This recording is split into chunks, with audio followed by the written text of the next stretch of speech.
I'm Callista. And I'm Teresa, and this is Culprit. So, as we always do, we like to talk about a show, a movie, a book that we've read, and what we recently finished and what we thought we'd talk about is Legends on Netflix. And you go ahead and give the plot line, Callista. Okay, so I think it came out semi-recently, like May of this year, I want to say. It's set in the UK in the 1990s and about customs officials, I suppose, who go undercover for a drug operation to stop the import and sale of heroin. Yeah.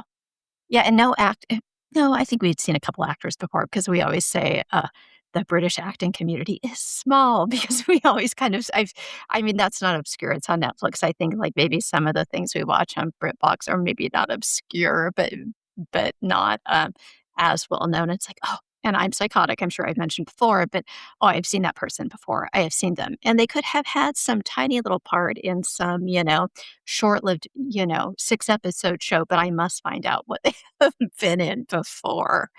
I mean, I And think most people are like that. yeah, and I know now that I remember, and I can't remember the character's name, but she was in The Night Manager, Mhm. one of the characters, yeah.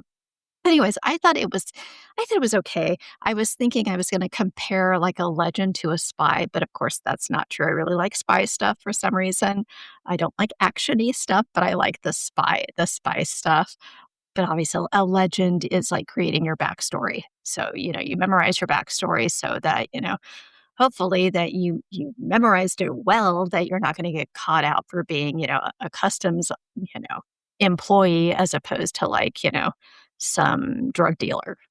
Yeah, like the main guy, I'm not sure we had seen him before, but he goes deepest. And it's kind of, I mean, parts of the show and definitely the ending were a bit more heavy handed, but it was still done pretty well. And it, did offer a little bit of an exploration into, how you lose yourself in that undercover work so you can, really sell your legend and not get caught and killed.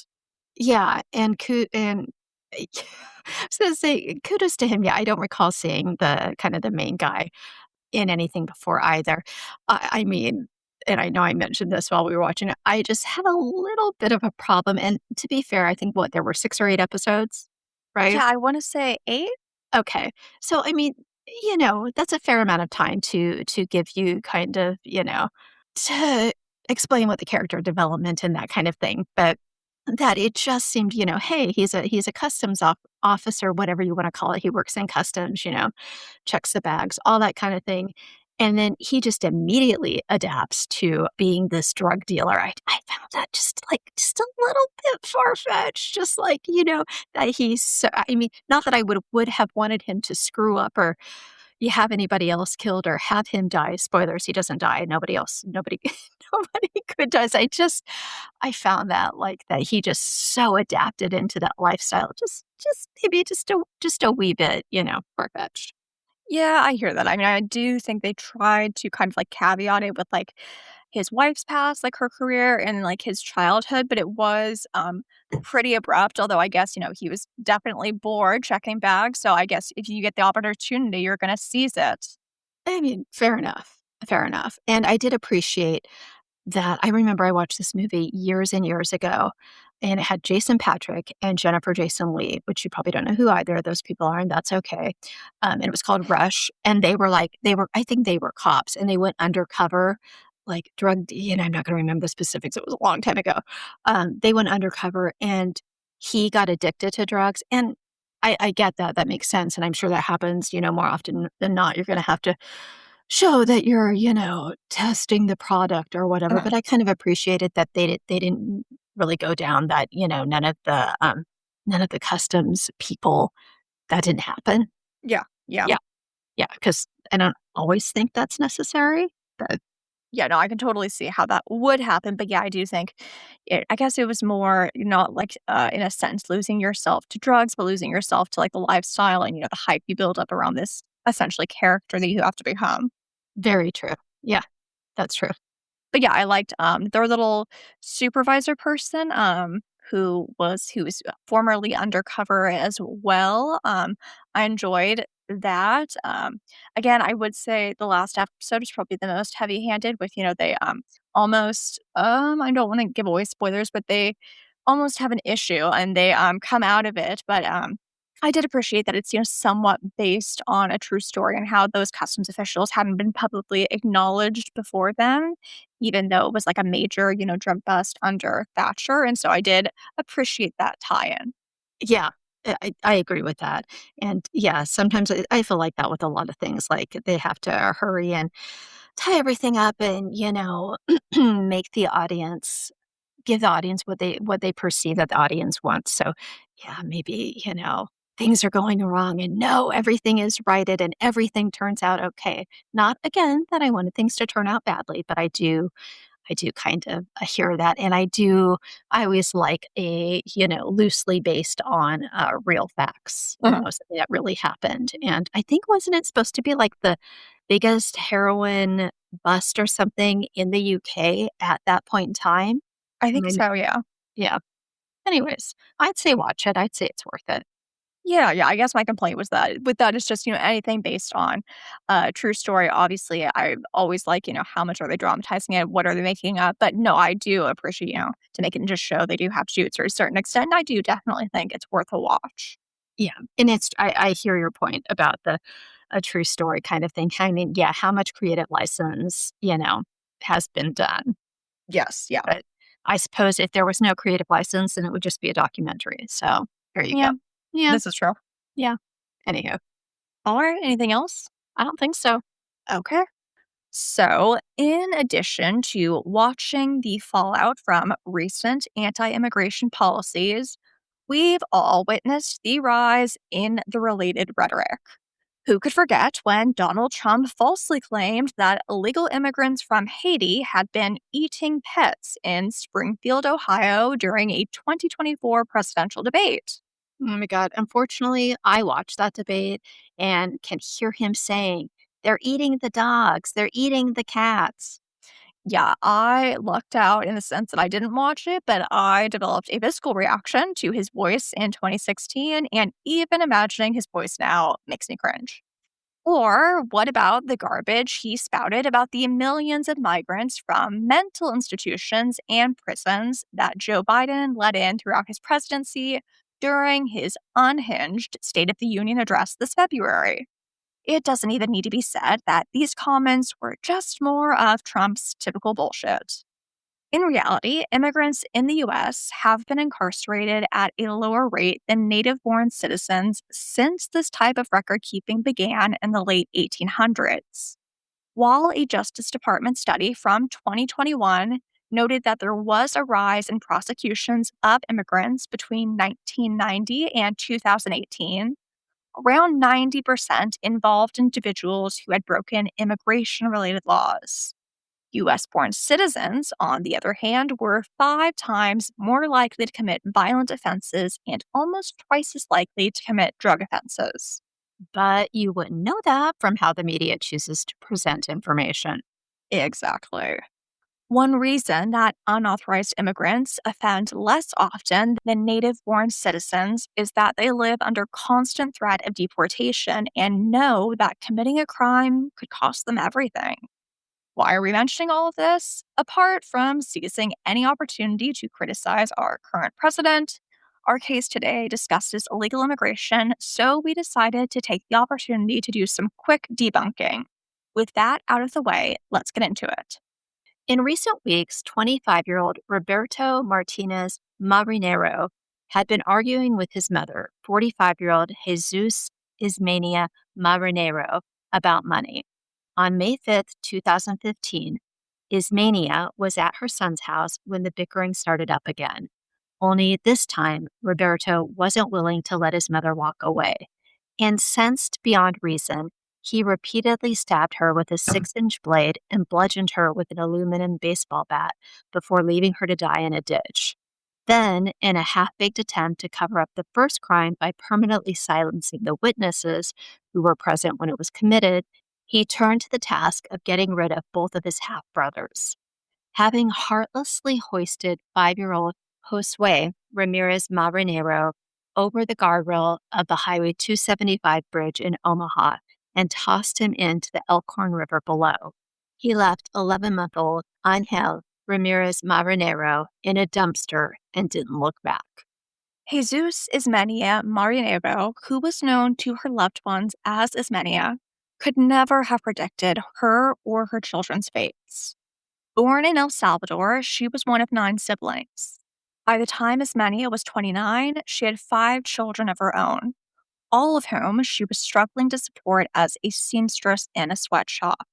For a glimpse into the conditions workers like Ismenia faced, a report by the Salvadoran Ministry of Labor on the general state of the maquiladora industry, in which garment factories produce duty free apparel for export, discussed the inferior wages, unsafe environment, extreme production quotas, compulsory overtime, animus toward union activity, and abusive practices that could be seen across the country's 229 factories. These factories exploited over 80,000 Salvadorans, making clothing the country's #1 export in 2000. I wish I was surprised by that. I know. Understandably desperate to escape her grim circumstances, Ismenia left El Salvador in 1999 in the hope that her children would one day join her for a better life in the United States. Ismenia's eldest sister, Reina Rosa, paid a guide to take Ismenia as a member of a group of people crossing into the U.S. illegally. The arduous 8-week trek Ismenia undertook almost killed her. After days of walking over mountainous terrain to reach the border, all while covered in thorns, her weight had plummeted, leaving her to recover while navigating a new country that would not look kindly on her unauthorized arrival. Ismenia must surely have known that her survival wasn't a sure thing. Since 1998, the U.S. Border Patrol has reported an annual average of 364 deaths, a likely underestimate given that the agency has not consistently recorded the remains discovered by other officials, such as those working for the state government. The number of migrant deaths has actually been on the rise since the mid 1990s due to various factors, including increasingly extreme weather conditions on the southwest border as a result of climate change. Horrified by their mother's harrowing experience, most of Ismenia's children couldn't bear facing the same journey. Most, but not all. When Ismenia had set off in 1999, Roberto Martinez-Marinero had only been 9 years old. A decade later, he decided to follow in his mother's footsteps by making the same treacherous trek. But before Roberto joined her, Ismenia's American life began as an employee at a Los Angeles furniture factory.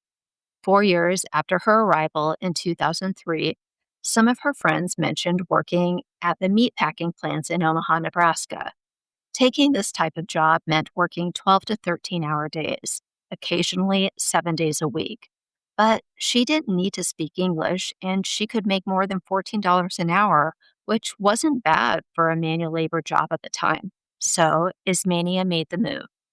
It's worth noting that marginalized groups have long been exploited by the money grubbing meatpacking industry. After Black Americans started unionizing in the 70s and 80s to secure safe working conditions and fair pay, poultry plants in southern states shifted to recruiting migrants from Central and South America in the hope that their undocumented status meant they would take on the low paying, dangerous work without complaint. As always, people in power have been taking advantage of desperate people just trying to survive. That never changes.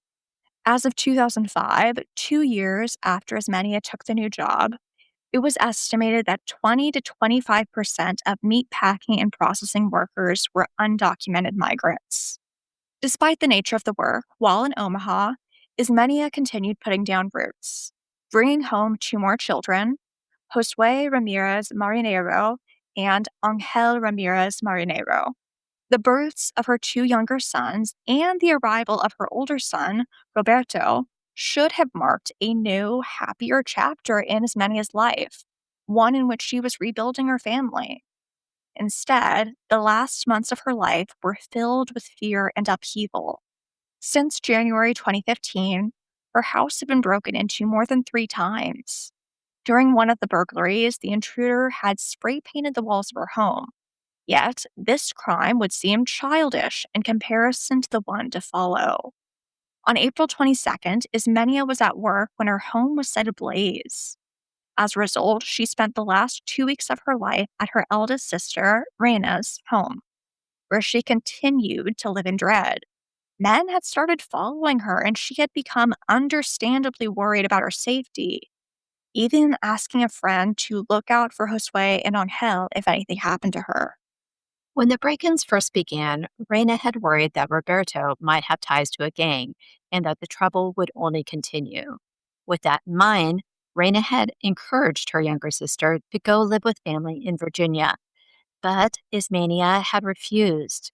If there was any way she could protect her son, she wanted to stay and try. She couldn't risk never seeing him again if she moved away now. She didn't know that her time with her sons was already running out.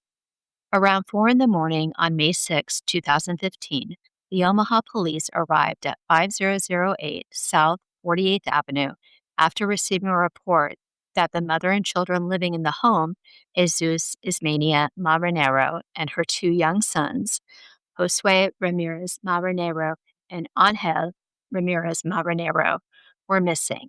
They hadn't been seen since the day before when the three were at Josue and Angel's daycare. That evening, the La Vista police were called to Alpine Village, an apartment complex around 5 miles from the family's home. A man had been cleaning out his car when he had heard sounds coming from a dumpster outside. He had peered in to find a small hand moving an empty water bottle around. A nurse and her daughter had heard his shout and had immediately come to help. The bruised but relatively unscathed diaper clad baby was soon identified as Angel. He had been trapped in the dumpster for 14 hours. Oh my God. It's unimaginable. And he could have easily been killed the following morning when the trash was scheduled to be taken away and composted. Luckily, the young boy quickly recovered in the hospital. However, the same could not be said for the rest of his family. As the extensive search for his older brother was getting underway, a couple made a horrifying discovery on their walk that night when they spotted the body of a barefoot woman in a ditch north of Lauritsen Gardens in southeast Omaha. The woman was lying face down and looked to have been dragged into the ditch. The next day, the police used fingerprint records to identify the body as belonging to Ismania. The autopsy determined that the mother of seven's cause of death was from blunt force trauma to the head, as well as multiple stab wounds, and her case was officially classified as a homicide. A little after 9 that evening, Roberto Martinez-Marinero came into the Douglas County Department of Corrections to confess his involvement in his mother's death. Perhaps deciding greed wasn't a very sympathetic motive, he told authorities that Ismania had hit him and said he prioritized his living girlfriend, 24-year-old Gabriela Guevara, and their 2 children above the rest of his family. His response had been to kill her. Upon this revelation, Roberto was booked for first-degree murder and use of a deadly weapon to commit a felony. That same day, the Amber Alert for Josue was canceled once the Jeep Cherokee, the vehicle in which he was thought to have been taken, was found after one of the residents at the apartment complex where it was parked notified the police.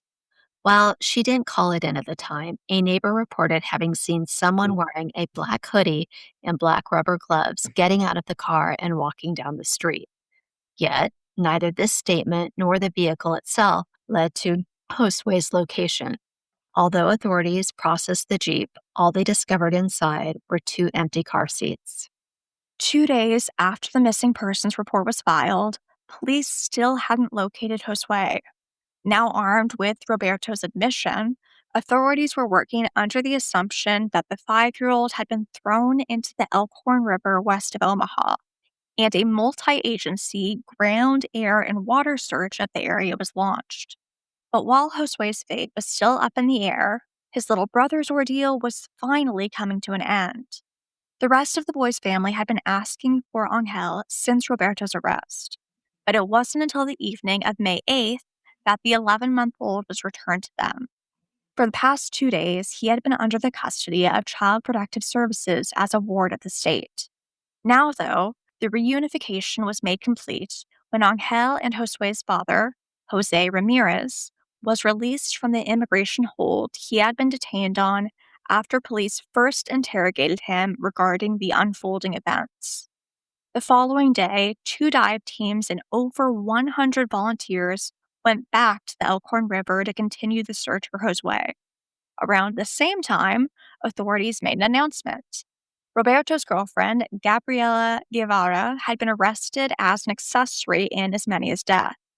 She had been booked into the Douglas County Department of Corrections early that morning. Now, with 2 arrestmates, a clearer picture of the crime was forming. Sadly, though, the tragedy still wasn't over. 5 days after Josue first went missing, it was announced that divers had recovered his body from the Elkhorn River. A few hours later, Douglas County Attorney Don Klein relayed that Roberto had now been charged with 2 counts of first-degree murder for the deaths of his mother and half-brother. Investigators had retrieved solid evidence of both Roberto's and Gabriela's brutal actions, thanks to a security camera on the house across from Roberto's place, which captured the fateful night's events from the moment Ismenia pulled her SUV up to her son's home. The video from the camera caught Gabriela moving the car and unloading Josue and Angel, who went to go play in the yard. She later helped Roberto carry what was clearly the blanket-covered body of Ismenia from the home to another car, with Gabriela shoving her feet inside as Roberto pulled her arms. In case anyone had any remaining questions about who exactly was responsible for the murder, the couple were also shown putting the deadly baseball bat in the car. Roberto then got behind the wheel, and Gabriela pulled out behind him in Ismenia's SUV with Josue and Angel. The couple continued the cover up by dumping the body.